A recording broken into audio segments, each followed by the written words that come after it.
Polisi tangkap residivis pengedar sabu lintas kabupaten.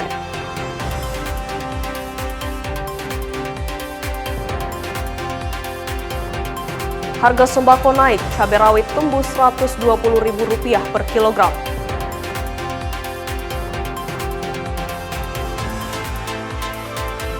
KKP lepas liarkan 1.300 ekor ikan Napoleon hasil sitaan penyelundupan.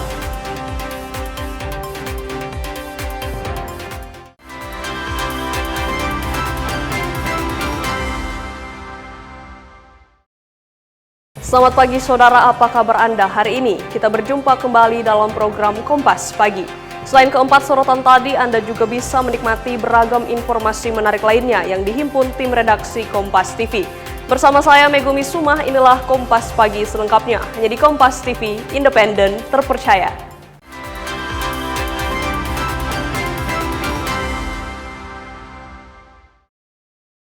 Kita awali informasi pertama, saudara. Drama tersangka kasus dugaan penipuan jasa wedding organizer berinisial TT alias Tita akhirnya berakhir. Perempuan yang merupakan pemilik BT Production itu resmi diserahkan penyidik Polresta Manado kepada Jaksa Penuntut Umum Kejari Manado Selasa 9 Juni 2026. Pelimpahan tahap 2 tersebut dilakukan setelah penyidik melakukan upaya paksa penjemputan terhadap tersangka di wilayah Tonano Barat pada Senin 8 Mei 2026 malam. Sebelumnya tersangka beberapa kali tidak memenuhi panggilan penyidik untuk proses pelimpahan perkara. Saat diamankan, TT mengaku sedang sakit ambien dan menunjukkan surat keterangan sakit. Untuk memastikan kondisi kesehatan tersangka, penyidik kemudian membawa yang bersangkutan ke Rumah Sakit Bayangkara Karombasan guna menjalani pemeriksaan medis. Hasil pemeriksaan rumah sakit menyatakan tersangka tidak mengalami kondisi sakit sebagaimana yang tercantum dalam surat keterangan yang dibawanya. Kasus yang menjerat TT bermula dari laporan dugaan penipuan yang dibuat korban atas nama Juwita Ria Masinambau pada 3 Juli 2023. Korban mengaku mengalami kerugian sebesar Rp124 juta setelah menggunakan jasa wedding organizer Brania Tita untuk mengurus acara pernikahan. Namun mendekati hari pernikahan, tempat dan vendor belum disiapkan. Bahwa pada hari Selasa tanggal 9 Juni tahun 2026 kita telah melaksanakan kegiatan tahap 2 atau penyerahan barang bukti dan tersangka dengan atas nama tersangka yaitu inisial TT terkait dugaan tindak pidana penipuan dan penggelapan terhadap wedding organizer yang dengan kerugian kurang lebih 124 juta sekian, dan sekitar pada pukul 2 siang atau 14.00 kita telah menyerahkan tersangka tersebut ke Kejaksaan Negeri Manado. Usai menjalani pemeriksaan kesehatan, tersangka langsung diserahkan ke Kejaksaan Negeri Manado untuk diproses lebih lanjut. Jimmy Dapar, Kompas TV Manado, Sulawesi Utara. Saudara, sebuah toko grosir bahan campuran disantroni maling di Jalan Abdul Kudus, Kota Makassar, Sulawesi Selatan, Rabu dini hari pekan lalu. Sebelum beraksi, pelaku terlebih dahulu merusak CCTV lalu menggasak uang tunai dan sejumlah rokok bermerek. Akibat kejadian ini, korban mengalami kerugian sekitar Rp130 juta. Inilah rekaman CCTV saat maling berhasil masuk ke dalam toko grosir barang campuran di Jalan Abdul Kudus, Kecamatan Tamalate, Kota Makassar, Sulawesi Selatan, Rabu dini hari.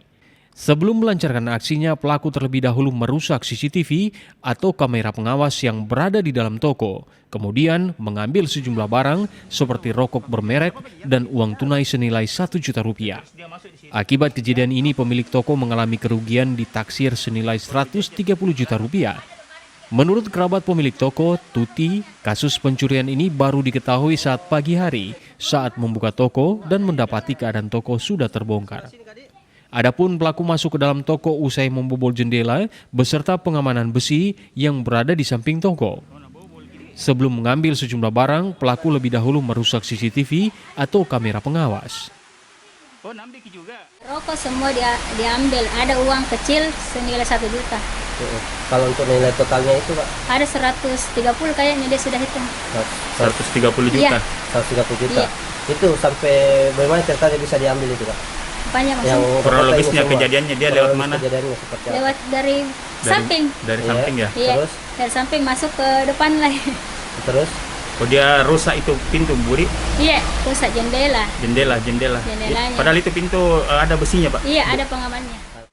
Kasus pencurian ini sudah dilaporkan ke Polsek Tamalate Kota Makassar. Polisi telah menyelidiki kasus ini dengan mengambil keterangan korban dan rekaman CCTV. Arif Tirtana, Kompas TV Makassar, Sulawesi Selatan. Saudara, tim Opsnal Satuan Reserse Narkoba Polresta Kendari menggerebek sebuah kamar kos di Kelurahan Lalo Lara, Kecamatan Kambu, Kota Kendari, yang diduga menjadi tempat tinggal pengedar sabu lintas kabupaten pada Kamis malam 11 Juni 2026. Dari penggerebekan itu, seorang pria yang tengah membagi paket sabu dari dalam kamar tidak berkutik saat ditangkap. Inilah video penggerebekan sebuah kamar kos di Kelurahan Lalo Lara, Kecamatan Kambu, Kota Kendari yang dilakukan tim Opsnal Satuan Reserse Narkoba Polresta Kendari yang diduga menjadi tempat tinggal pengedar sabu lintas kabupaten pada Kamis malam 11 Juni 2026. Polisi terpaksa mendobrak kamar kos dan didapatkan seorang pria berinisial IF tengah membagi dalam paket kecil barang bukti sabu. Tim Opsnal Satuan Reserse Narkoba Polresta Kendari kemudian melakukan penggeledahan dan menemukan 6 paket sedang diduga berisi sabu dengan berat total 105,45 gram. Selain itu, ikut disita beberapa barang bukti lainnya, seperti ribuan saset plastik kecil kosong, timbangan digital, serta alat pres. Kasat Reserse Narkoba Polresta Kendari AKP Andi Musakir Musni mengatakan pelaku yang ditangkap merupakan seorang residivis dalam kasus yang sama. Dalam pemeriksaan sementara, barang haram itu diambil pelaku dari kota Bau-Bau melalui sistem tempel. Rencananya barang bukti sabu yang sudah diperoleh pelaku akan diedarkan di Kota Kendari. Informasi dari masyarakat bahwa seringnya terjadi transaksi narkoba di Kelurahan Lalo Lara, Kecamatan Kambu. Sehingga tim Opsnal bersama kami tim melakukan lidik sementara untuk di Jalan Lalo Lara. Pada saat itu kita masuk masuk di rumah kos di Kelurahan Lalo Lara, kita temukan target sementara membongkar sabu. Kita lakukan penggerebekan di dalam kos tersebut. Barang bukti yang disita sebanyak 105,45 gram. Informasi pada saat kami interogasi bahwa barang itu dia jemput di Bau-Bau di Pantai Kamali, residivis. Jadi baru keluar tahun lalu, tahun 2025 keluar, baru 1 tahun. Di Kota Kendari dia bawa bongkar. Sementara dibongkar akan diedarkan di Kota Kendari. Saat ini polisi masih melakukan pengembangan penyidikan untuk mengungkap bandar atau pemasok barang haram kepada pelaku. Akibat perbuatannya, pelaku terancam hukuman penjara selama 20 tahun sesuai Undang-Undang tentang Narkotika. Silvian Sakia, Kompas TV Kendari, Sulawesi Tenggara. 2 timbangan besar. Saudara, 7 orang warga negara asing atau WNA asal Tiongkok diamankan petugas imigrasi Kendari. Ketujuh WNA itu diamankan karena diduga terlibat pelanggaran keimigrasian serta terindikasi menjadi korban tindak pidana penyelundupan manusia. Inilah ketujuh warga negara asing atau WNA asal Tiongkok saat digelandang petugas imigrasi Kendari. Ketujuh WNA Tiongkok diamankan di berbagai tempat di Kota Kendari dan masing-masing berinisial CS, GJ, HM, YK, CW, ZC, dan WS. Mereka diamankan setelah diduga terlibat pelanggaran keimigrasian serta terindikasi menjadi korban tindak pidana penyelundupan manusia. Kepala Kantor Imigrasi Kendari Muhammad Nofrian Jaya mengungkapkan, berdasarkan pemeriksaan awal, diketahui ketujuh WNA Tiongkok itu direncanakan diberangkatkan keluar wilayah Indonesia tanpa melalui tempat pemeriksaan imigrasi. Selain itu, izin tinggal ketujuh WNA telah berakhir atau overstay sehingga dikenakan tindak administratif keimigrasian. Ada ditemukan juga petunjuk awal mereka diduga akan berangkat melalui perairan pelabuhan di sekitar pantai wilayah Kendari.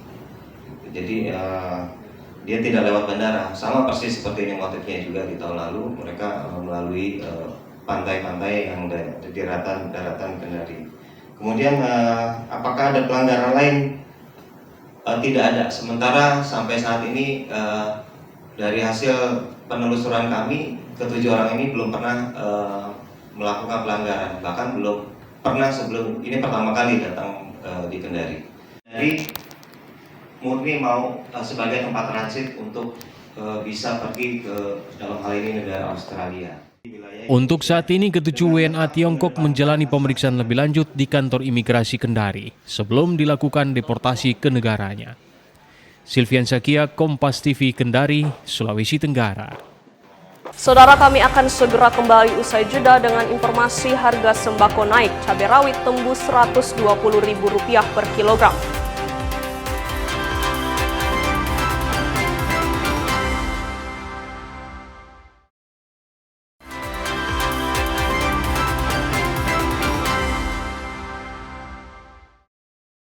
Terima kasih Anda masih bersama kami di Kompas Pagi.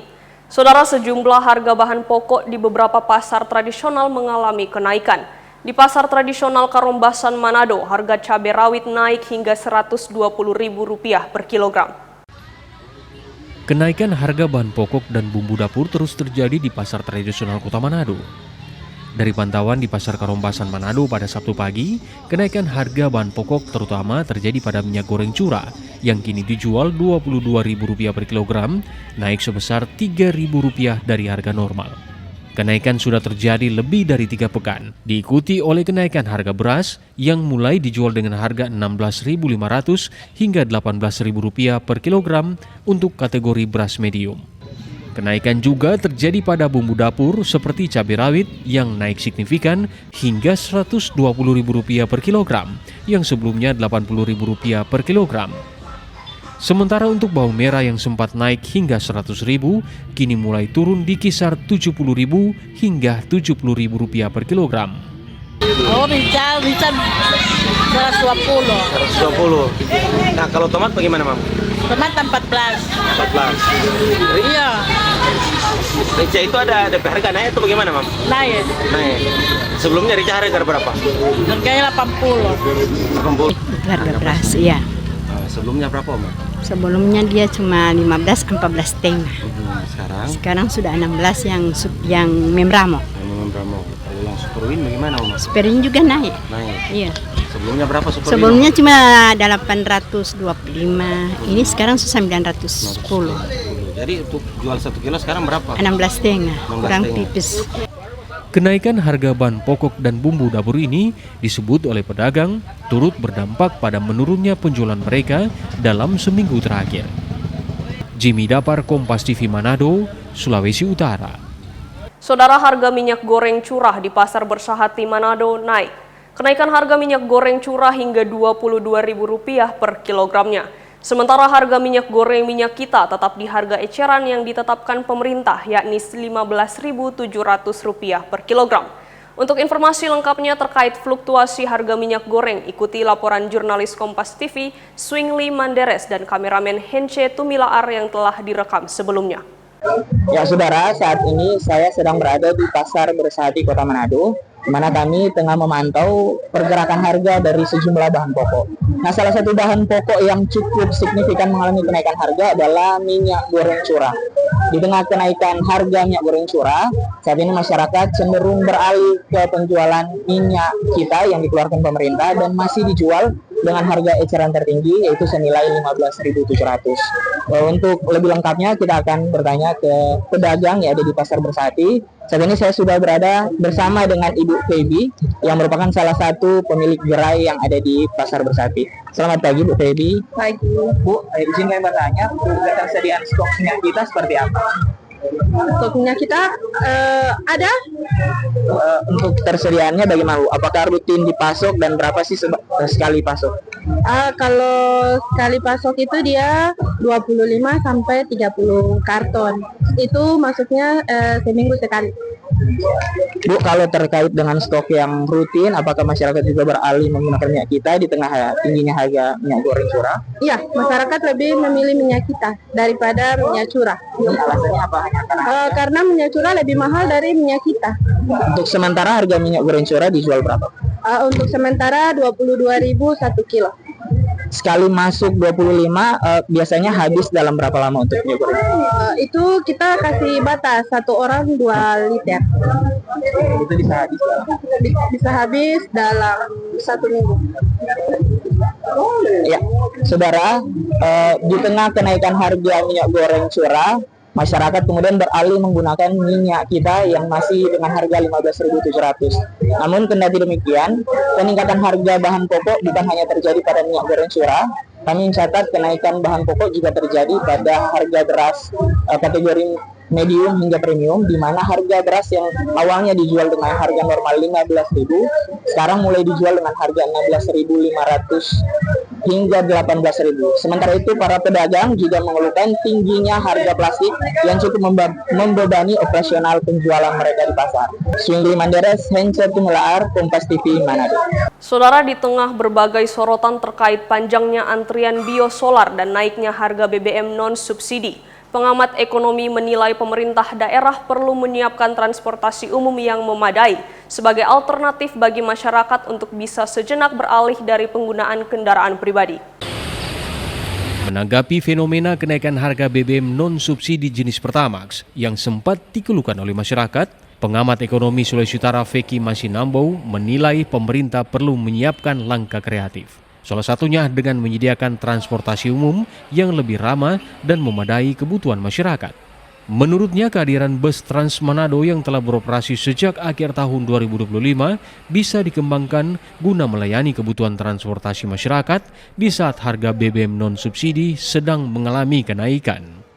Transportasi merupakan salah satu sarana yang penting yang memang digunakan masyarakat sehari-hari. Malah menurut saya seperti Manado yang sudah dilakukan katakanlah upaya pengembangan transportasi untuk masyarakat kan, bus kan yang selama ini betul-betul seperti apa yang saya katakan tadi itu perlu juga disosialisasikan ya. Feki menyebut kenaikan harga Pertamax maupun antrian panjang solar merupakan imbas dari konflik global yang tidak dapat dihindari.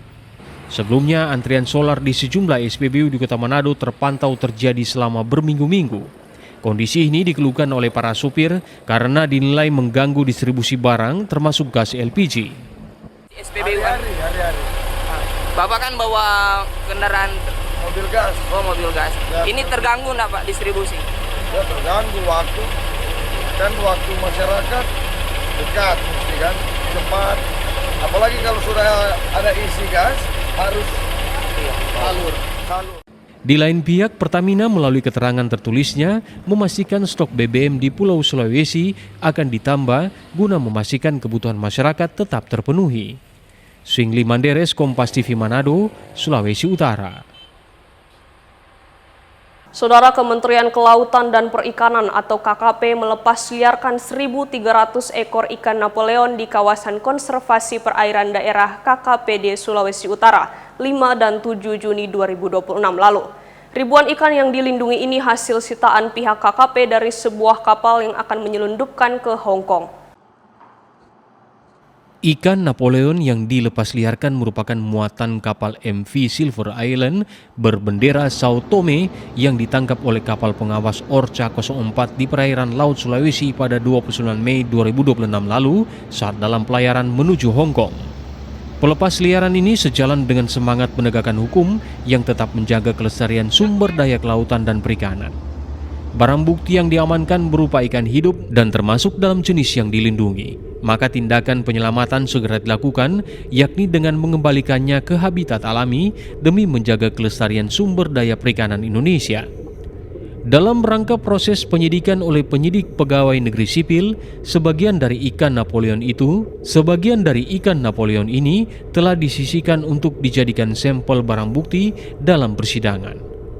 Aksi penyelamatan ini dikawal ketat dan dihadiri oleh perwakilan Korwas PPNS Polda Sulawesi Utara, Kejaksaan Tinggi Negeri Bitung, Dinas Kelautan dan Perikanan Provinsi Sulawesi Utara, serta tim PPNS dan pengawas perikanan Ditjen PSDKP. Saat ini kasus telah resmi masuk dalam proses penyidikan. Penyidik juga segera memanggil serta meminta keterangan dari pihak pemilik, penanggung jawab MV Silver Island maupun pihak-pihak lain yang terkait dengan jaringan ini. Tim Liputan Kompas TV Bitung, Sulawesi Utara.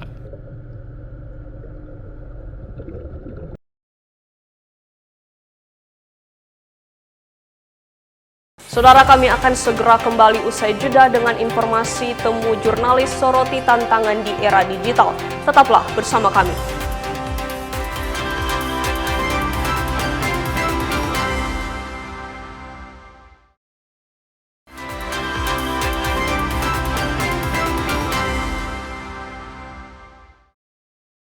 Saya Megumi Suma dan Anda masih bersama kami di Kompas Pagi.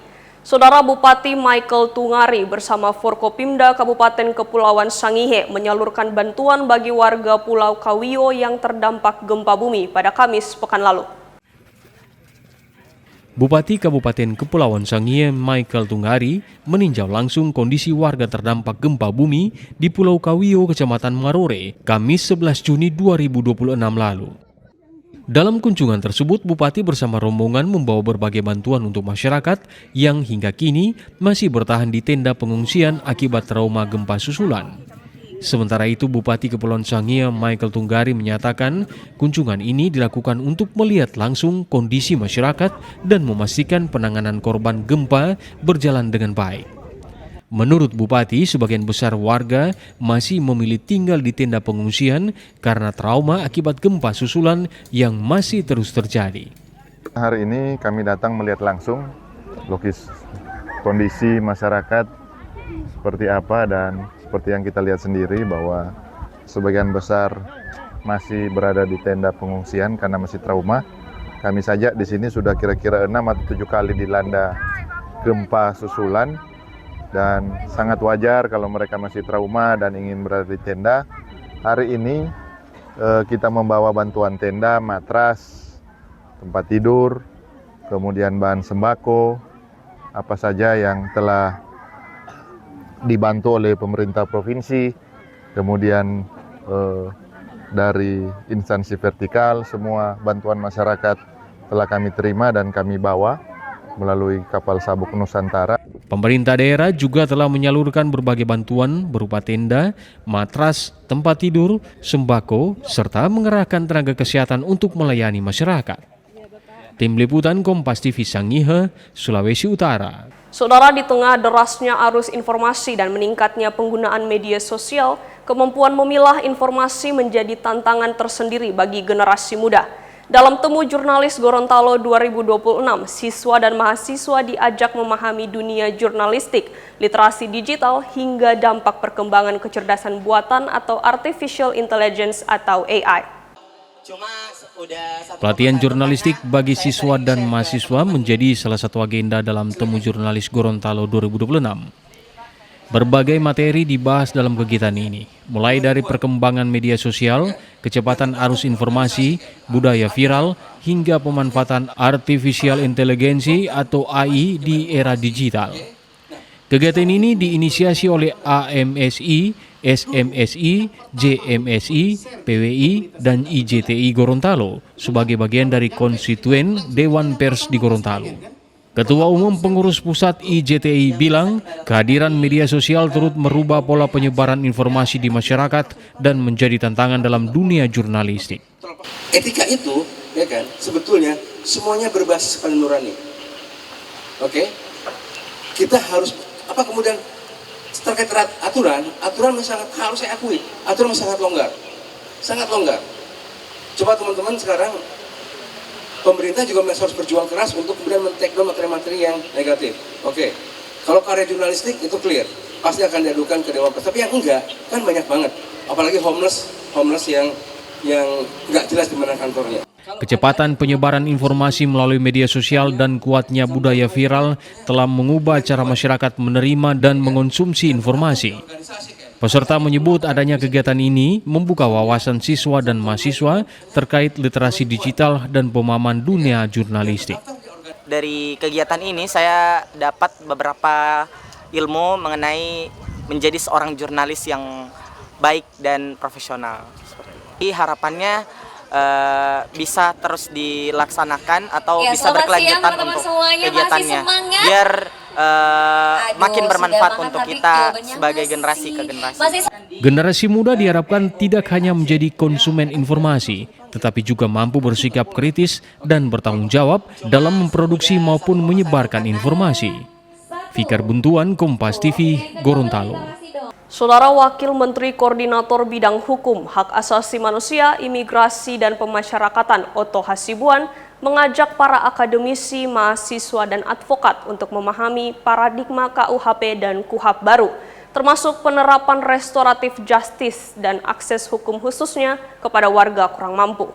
Hal ini disampaikan Wamenkumham IMIPAS saat menghadiri seminar nasional di Universitas Samratulangi Manado pada Jumat siang. Wakil Menteri Koordinator Bidang Hukum, Hak Asasi Manusia, Imigrasi, dan Pemasyarakatan Otto Hasibuan menjadi pembicara utama dalam kegiatan seminar nasional yang digelar Peradi dan Universitas Samratulangi Manado.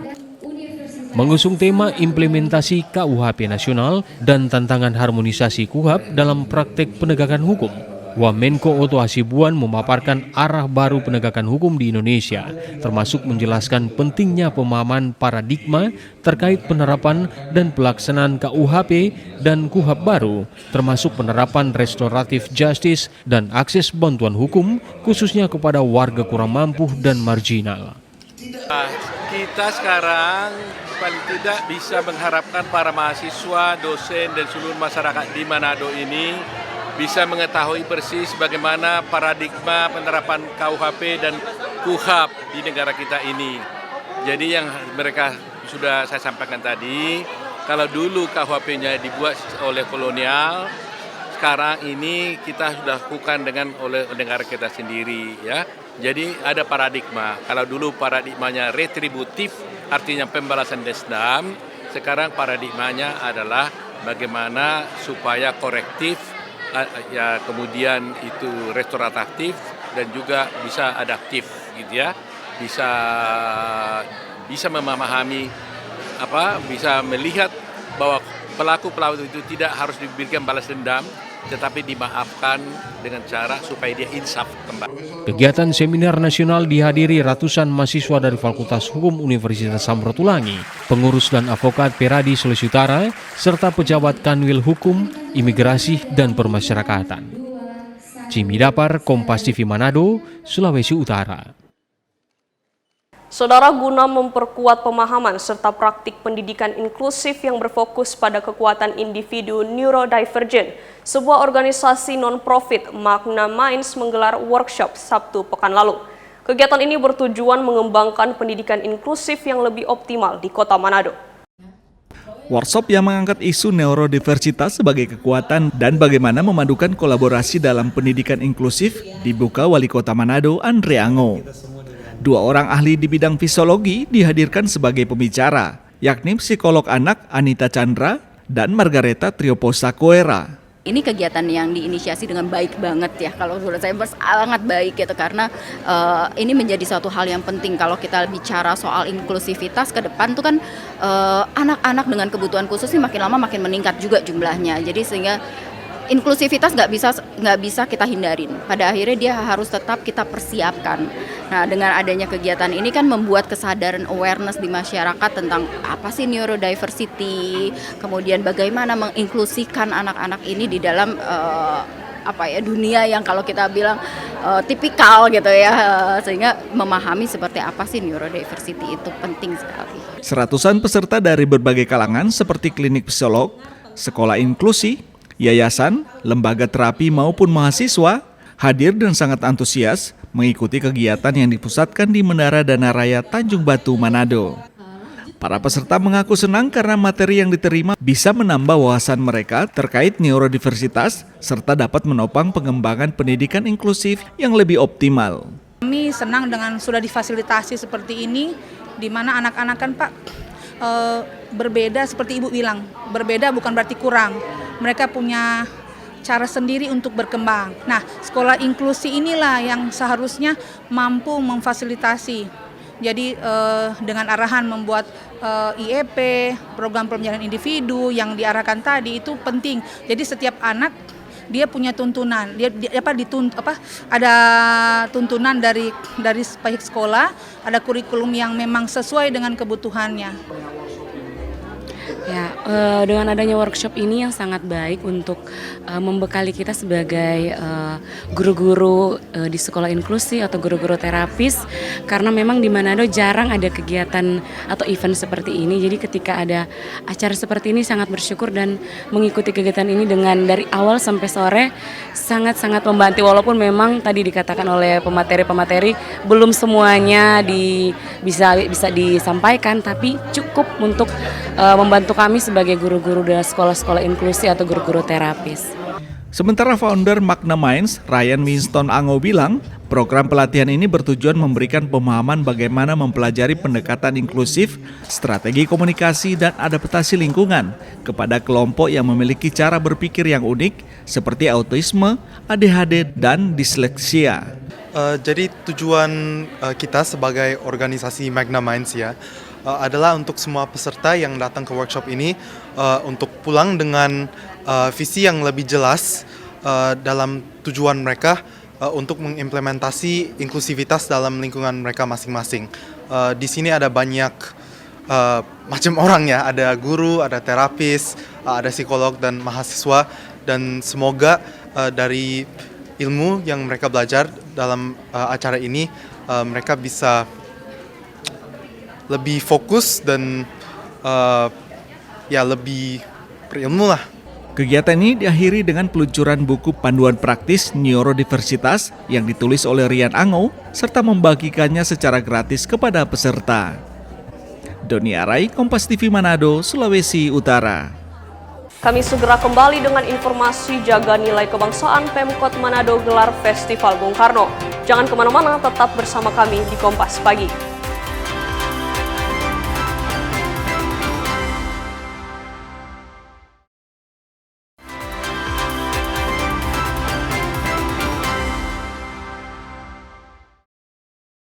Terima kasih Anda masih bersama kami di Kompas Pagi. Saudara, pemerintah Kota Manado kembali menggelar Festival Bung Karno Manado untuk yang keempat kalinya. Ajang ini diungkapkan oleh Wali Kota Manado sebagai upaya menjaga semangat berkebangsaan yang ditanamkan oleh sang pendiri bangsa Soekarno. Bertempat di Malalayang Beach Walk Kota Manado, FBKM 2026 digelar secara meriah dan diikuti oleh ratusan masyarakat. Berbagai atraksi mulai dari kesenian, budaya, hingga pertandingan tinju eksibisi mewarnai pembukaan FBKM 2026 pada Jumat 13 Juni. Ajang tahunan yang mulai digelar sejak tahun 2022 tersebut dikatakan Wali Kota Manado Andre Ango akan berlangsung selama 2 hari. Ia berharap melalui ajang ini, nilai dan semangat kebangsaan yang ditanamkan Soekarno bisa terus hidup dan menginspirasi masyarakat, terutama kalangan muda. Bisa mempelajari terus, bisa menggali terus semangat dari bapak bangsa kita, semangat dari founding fathers kita, supaya orang tahu apa semangat bangsa ini dibentuk. Jangan kita sudah lupa lalu kita melenceng. Nah, jadi ini semangatnya, semangat Trisakti. Bagaimana semangatnya bahwa kita harus berdaulat dalam politik, berdikari dalam ekonomi, dan berkepribadian dalam kebudayaan. Selain berupaya menjaga semangat kebangsaan, ajang tahunan ini juga telah menjadi daya tarik wisata sekaligus wadah dalam menunjukkan potensi masyarakat Kota Manado. Swingli Manderes, Kompas TV Manado, Sulawesi Utara. Saudara, Bupati Minahasa Utara Jono Ganda resmi dilantik menjadi Ketua DPW Masyarakat Ilmu Pemerintahan Indonesia Sulawesi Utara. Jono optimis mampu memberikan kontribusi bagi pengembangan ilmu pemerintahan di daerah. Ketua Umum MIPI Pusat Anwar Hafid melantik Bupati Minahasa Utara Jono Ganda sebagai Ketua DPW MIPI Sulut. Acara pelantikan berlangsung di Hotel Luansa Kota Manado, Sabtu 13 Juni 2026, dengan dihadiri oleh berbagai pimpinan daerah, Forkopimda, hingga unsur akademisi. Usai resmi menyandang jabatan Ketua DPW MIPI Sulut, Jono menegaskan komitmennya untuk memberikan kontribusi dalam pengembangan ilmu pemerintahan, serta rekomendasi dalam tata kelola pemerintahan yang lebih baik. Kami pengurus MIPI Provinsi Sulawesi Utara berkomitmen untuk mengembangkan program atau menjalankan program-program yang sudah kami susun, terutama dalam pengembangan kajian dan penelitian di bidang pemerintahan. Kita akan mendorong agar muncul konsep-konsep tata kelola pemerintahan yang baik, sehingga ini bisa juga menjadi acuan, setidak-tidaknya memberikan wacana bagi pemerintahan yang ada di Provinsi Sulawesi Utara, bagi akademisi, mungkin kampus dan sebagainya, untuk mendapatkan banyak masukan terhadap apa yang terjadi, perubahan-perubahan yang terjadi. Jono memastikan seluruh jajaran MIPI Sulut yang baru saja dilantik merupakan orang-orang yang berkompeten sehingga tujuan memberikan dampak terhadap ilmu pemerintahan di Sulut sangat mungkin untuk direalisasikan. Swingli Manderes, Kompas TV Manado, Sulawesi Utara. Saudara Menteri Sosial Republik Indonesia Saifullah Yusuf mengunjungi Sekolah Rakyat Menengah Pertama 21 Manado Kamis pagi. Kunjungan tersebut dilakukan untuk melihat secara langsung perkembangan peserta didik yang mengikuti program Sekolah Rakyat. Setibanya di Sekolah Rakyat Menengah Pertama atau SRMP 21 Manado, Menteri Sosial disambut antusias oleh para siswa, guru, serta jajaran pemerintah daerah. Dalam kesempatan tersebut, para siswa menampilkan beragam bakat dan keterampilan yang telah mereka kembangkan selama mengikuti pembelajaran di sekolah. Penampilan tersebut meliputi baris berbaris, tarian kabasaran, atraksi wusu, hingga paduan suara. Tidak hanya menampilkan kemampuan siswa, guru di SRMP 21 Manado juga melakukan simulasi kegiatan belajar mengajar di hadapan Menteri Sosial, orang tua, dan calon peserta didik. Menteri Sosial Republik Indonesia Saifullah Yusuf mengungkapkan kegiatan Open House SRMP 21 Manado ini menjadi sarana bagi calon siswa, orang tua, pemerintah daerah, dan masyarakat untuk melihat secara langsung proses pembelajaran dan perkembangan peserta didik yang telah mengikuti program pendidikan sejak Juli tahun lalu. Kita Open House ya, Sekolah Rakyat Open House membuka kesempatan kepada calon siswa dan orang tuanya, beserta tokoh-tokoh masyarakat, pemerintah daerah ya, untuk melihat perkembangan pembelajaran di sekolah rakyat yang telah dimulai sejak Juli tahun lalu. Kita tahu sekarang, kita lihat secara langsung bagaimana anak-anak sudah lebih percaya diri, anak-anak kita lebih semangat untuk belajar, ya, lebih bugar, lebih disiplin, dan berani tampil di atas panggung. Itu adalah satu karakter-karakter yang positif, dan diharapkan dengan adanya perkembangan ini ke depan mereka bisa lebih banyak lagi karya yang bisa tampil. Menteri Sosial Republik Indonesia berharap melalui program Sekolah Rakyat akan semakin banyak anak-anak dari keluarga kurang mampu yang mendapat akses pendidikan berkualitas dan gratis, sehingga mereka dapat mengembangkan potensi diri dengan lebih optimal. Jimmy Dapar, Kompas TV Manado, Sulawesi Utara. Saudara Gubernur Sulawesi Utara Julius Silvanus melantik 134 pegawai negeri sipil dalam jabatan administrator dan pengawas di lingkungan Pemprov Sulut Kamis sore. Gubernur berharap para pegawai yang baru saja dilantik bisa memberikan kontribusi dalam memberikan pelayanan kepada masyarakat. Pelantikan ke-134 pegawai dalam jabatan administrasi dan pengawasan di lingkup Pemprov dilakukan di Gedung Mapalus, kantor Gubernur. Gubernur Provinsi Sulawesi Utara Julius Silvanus mengatakan pelantikan pegawai administrasi dan pengawas di lingkungan pemerintah merupakan hal yang lumrah. Ia menilai rotasi jabatan dan pengangkatan jabatan merupakan hal wajar dan diperlukan untuk penyegaran. Kendati demikian, ia berharap 134 pegawai yang baru saja dilantik mampu memberikan kontribusi nyata dalam pelayanan kepada masyarakat, sehingga persoalan yang dialami masyarakat bisa teratasi. Ada 6 jabatan PNU. Siap nggak kalian menggantikan itu? Buat yang baik, buat yang bagus. Ya. Buat yang bagus. Saya digerakkan oleh Tuhan di dalam. Saya nggak kenal kamu semua. Saya kenal Olive, mana Olive. Kabar, ya, kamu paling cantik dulu di sini. Pada kesempatan itu, Julius juga menekankan pentingnya pemahaman terhadap persoalan yang sedang dihadapi. Ia meminta agar seluruh ASN dapat bekerja dengan serius. Ia bilang keseriusan tersebut nantinya akan memberikan peningkatan karir yang lebih baik bagi para pegawai. Swingli Manderes, Kompas TV Manado, Sulawesi Utara. Saudara, kreativitas dan inovasi memang tak mengenal batas. Di tangan perajin yang berbakat bernama Junisa Line Paputungan, bahan baku kelapa dan turunannya dikembangkan menjadi ragam souvenir khas Sulawesi Utara yang bernilai jual tinggi. Tekun mengembangkan produk turunan kelapa menjadi ragam souvenir unik dan bernilai ekonomi, Junisa Line Paputungan bersama sang suami terus menghasilkan karya seni dari kelapa dan turunannya. Lebih dari 2 dekade, keduanya terus berinovasi dalam menghasilkan souvenir berbahan baku utama batok kelapa dan menamakan rumah produksinya Uka Craft. Dalam pembuatannya menggunakan alat beberapa unit mesin amplas untuk menghaluskan batok kelapa yang cenderung bertekstur kasar. Batok kelapa kemudian diukir sesuai kebutuhan untuk menjadi beragam souvenir yang menonjolkan identitas budaya setempat.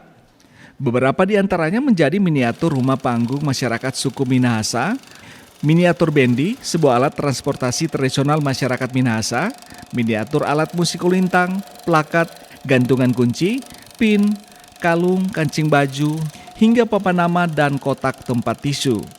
Selain itu ada juga hasil karya seni dari kayu cempaka yang dikreasikan menyerupai burung hantu hingga tarsius yang dikenal sebagai hewan endemik Sulawesi Utara. Junisa mengaku meski penjualan souvenir tak stabil setiap bulannya, namun pekerjaan ini sudah mampu menghidupi keluarga. Junisa juga memperkerjakan para ibu-ibu di sekitar rumah produksinya untuk membantu proses produksi souvenir dari para pemesan. Dirinya juga bersyukur pemerintah setempat memberi perhatian serius dalam pengembangan usaha kerajinannya. Uka Craft adalah salah satu industri kerajinan yang bahan bakunya kelapa dan turunannya. Karena mengapa lebih khususnya kami fokus kepada batok kelapa.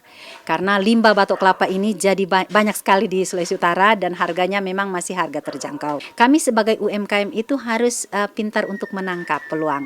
Sampai sekarang bersyukur bahwa Dewan Kerajinan atau Dekranasda Provinsi dan juga Kabupaten Minahasa sangat peduli kepada UMKM. Mereka Bapak Ibu pembina yang bagi kami proaktif. Peminat kerajinan batok kelapa di rumah produksi Uka Craft ini tak hanya wisatawan domestik dan lokal, namun ada juga pemesan dari mancanegara. Harga souvenir dijual mulai dari Rp50.000 per pieces hingga Rp1,5 juta, tergantung dari model dan tingkat kesulitan pembuatan souvenir tersebut. Yanmika Singal, Doni Arai, Kompas TV Minahasa, Sulawesi Utara. Informasi tadi menutup perjumpaan kita dalam program Kompas Pagi. Saya Megumi Sumah bersama kru yang bertugas mengucapkan terima kasih atas kebersamaan Anda. Tetap saksikan rangkaian program berita di Kompas TV, independen, terpercaya.